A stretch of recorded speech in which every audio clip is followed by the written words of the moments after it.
ಯಾರು ಮಾಡಿಲ್ಲ. ಕರ್ನಾಟಕಕ್ಕೆ ಅನ್ಯಾಯ ಆಗ್ತಾ ಇದೆ. ಇವತ್ತು ನಾವು ಗ್ಯಾರಂಟಿ ಯೋಜನೆಗಳನ್ನು ಕೊಟ್ರೆ ಅದು ಈಗಾಗಲೇ ಖರ್ಗೆ ಅವರು ಹೇಳಿದ್ರು, ನಮಗಲ್ಲ, ನಮ್ಮ ಮನೆಗಲ್ಲ, ಡಿ ಕೆ ಶಿವಕುಮಾರ್ ಮನೆಗಲ್ಲ, ಅಥವಾ ಇಲ್ಲಿ ಕೂತಿರ್ತಕ್ಕಂಥ ಎಲ್ಲ ಮಿನಿಸ್ಟರ್ಗಳು, MLAಗಳು, MLCಗಳು ಅವ್ರ ಮನೆಗಲ್ಲ. ಇದು ನಾವು ಕೊಟ್ಟಿರ್ತಕ್ಕಂಥದ್ದು ಈ ರಾಜ್ಯದ ಬಡವರಿಗೆ. ಅದರಲ್ಲಿ ಯಾವುದೇ ಧರ್ಮ ಇಲ್ಲ, ಯಾವುದೇ ಜಾತಿ ಇಲ್ಲ, ಯಾವುದೇ ಪಕ್ಷ ಇಲ್ಲ. ನಿಮಗೆ ನಾಚಿಕೆ ಆಗಲ್ವಾ? ಬಿಜೆಪಿಯವರಿಗೆ, JDSನವರಿಗೆ ನಾಚಿಕೆ ಆಗಲ್ವಾ? ನಿಮ್ಮ ಪಕ್ಷಕ್ಕೆ ಬೆಂಬಲ ಕೊಟ್ಟಿರ್ತಕ್ಕಂಥವರಿಗೆ, ಅವರ ಬಡವರು ಇದ್ದಾರಲ್ಲ ನಿಮ್ಮ ಪಕ್ಷದಲ್ಲಿ, ಆ ಬಡವರಿಗೂ ಕೂಡ ನಾವು ಗ್ಯಾರಂಟಿ ಯೋಜನೆಗಳನ್ನು ಕೊಟ್ಟಿದ್ದೇವೆ.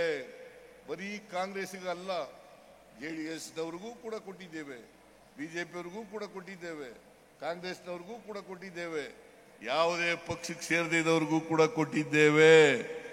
ಇಂಥ ಜಾತಿ ಅಂತ ಕೊಟ್ಟಿಲ್ಲ, ಇಂಥ ಧರ್ಮ ಅಂತ ಕೊಟ್ಟಿಲ್ಲ, ಇಂಥ ಪಕ್ಷ ಅಂತ ಕೊಟ್ಟಿಲ್ಲ. ಎಲ್ಲ ಜಾತಿಯವರಿಗೆ, ಎಲ್ಲ ಪಕ್ಷದವರಿಗೆ, ಬಡವರಿಗೆ ಕೊಟ್ಟಿರ್ತಕ್ಕಂಥದ್ದು. ನಿಮಗೆ ನಾಚಿಕೆ ಆಗಬೇಕು. ನಮ್ಮ ಈ ಗ್ಯಾರಂಟಿ ಯೋಜನೆಗಳನ್ನು ನರೇಂದ್ರ ಮೋದಿ ಅವರು ರಾಜಸ್ಥಾನದಲ್ಲಿ ವಿರೋಧ ಮಾಡಿದ್ರು.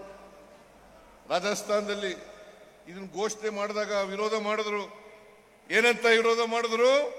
ಕರ್ನಾಟಕ ರಾಜ್ಯ ದಿವಾಳಿ ಆಗ್ಬಿಡ್ತದೆ, ಈ ಗ್ಯಾರಂಟಿ ಯೋಜನೆಗಳನ್ನ ಜಾರಿ ಮಾಡಲಿಕ್ಕೆ ಸಾಧ್ಯ ಇಲ್ಲ. ಇವತ್ತು ಸುಮಾರು 55,000 ಕೋಟಿ ರೂಪಾಯಿ ಗ್ಯಾರಂಟಿ ಯೋಜನೆಗಳಿಗೆ ಖರ್ಚಾಗ್ತದೆ. 2 ವರ್ಷದಿಂದ ಯಶಸ್ವಿಯಾಗಿ ಜಾರಿ ಕೊಟ್ಟಿದ್ದೀವಿ. ಮೊನ್ನೆ ಶಕ್ತಿ ಯೋಜನೆ ಈಗೊಂದು ವಾರ ಆಯಿತು. ನಾನು ಇಲ್ಲಿವರೆಗೆ ಈ ಶಕ್ತಿ ಯೋಜನೆ ಜಾರಿಯಾದ ಮೇಲೆ 500 ಕೋಟಿ ಮಹಿಳೆಯರು ಉಚಿತವಾಗಿ ಪ್ರಯಾಣ ಮಾಡಿದ್ದಾರೆ. ನಾನು ಈಗ ಒಂದು ವಾರದ ಹಿಂದೆ